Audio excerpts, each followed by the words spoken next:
శాసనసభ సమావేశాలకు ముందు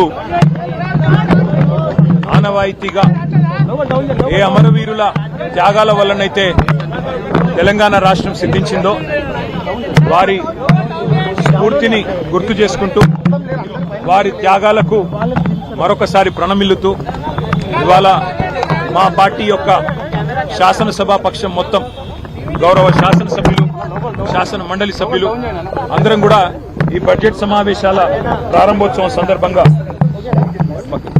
సమావేశం సందర్భంగా మరి ఇక్కడ తెలంగాణ అమరవీరులకు విద్యార్థి అమరవీరులకు నివాళులు అర్పించి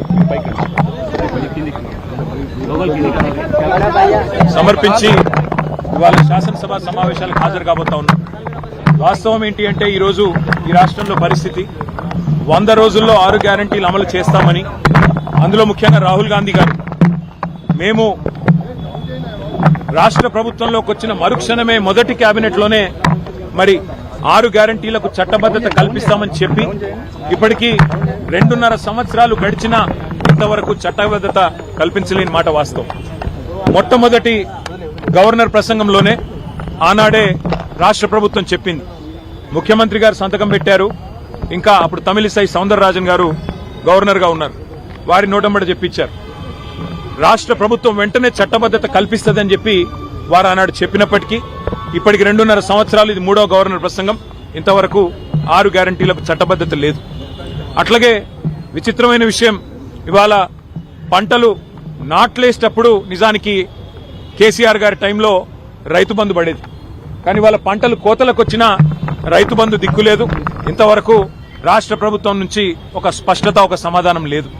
అందుకే రాహుల్ బంధు కాదు, రైతు బంద్ వేయండి, రాహుల్ కు 1000 కోట్లు, రైతులకు వెన్నుపోట్ల అని చెప్పి ఈ సభ సమావేశాల్లోనే బడ్జెట్ సమావేశంలో తప్పకుండా నిలదీస్తాం. అట్లాగే అన్ని వర్గాలకు హామీలు ఇచ్చి మోసం చేసిన ప్రభుత్వం ఇది. బలహీన వర్గాలకు 1,00,000 కోట్ల బడ్జెట్ అన్నారు 5 ఏళ్లలో. మరి 2 బడ్జెట్లు అయిపోయినాయి. 3వ బడ్జెట్ ఈ పాటికి 60,000 కోట్లు పెట్టి ఉండాలి. మరి ఇంతవరకు దాని మీద కూడా స్పష్టత లేదు. అట్లాగే ఎస్సీ ఎస్టీలకు అంబేద్కర్ అభయహస్తం ప్రవేశపెడతామన్నారు. మరి 12 లక్షలు ఇస్తామన్నారు దళిత బంధు స్థానంలో. ఇంతవరకు అతిగతి లేదు. 2 లక్షల ఉద్యోగాల ఊసు లేదు. ఇంతవరకు 10,000 ఉద్యోగాలు ఇచ్చిన పరిస్థితి లేదు. అట్లాగే ఇక 6 గ్యారంటీలకైతే మంగళం బాడినట్టే కనబడుతున్నది. మరి మహిళలు ఎదురు చూస్తున్నారు. రాష్ట్ర వ్యాప్తంగా 2,500 100 రోజుల్లో ఇస్తామన్నారు. ఎప్పటి నుంచి ఇస్తారని. ముసలి వాళ్ళు ఎదురు చూస్తున్నారు. పెద్ద మనుషులు 4,000 పెన్షన్లు ఎప్పటి నుంచి వస్తాయని.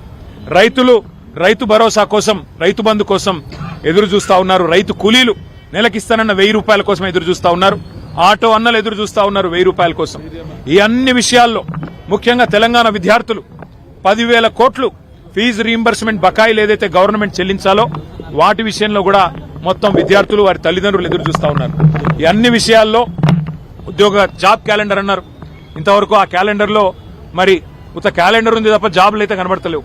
ఈ అన్ని విషయాల్లో తప్పకుండా ప్రభుత్వాన్ని శాసనసభ సమావేశాల్లో నిలదీస్తాం, నిగ్గదీస్తాం. ఎక్కడ పోతున్నాయి డబ్బులని అడుగుతాం.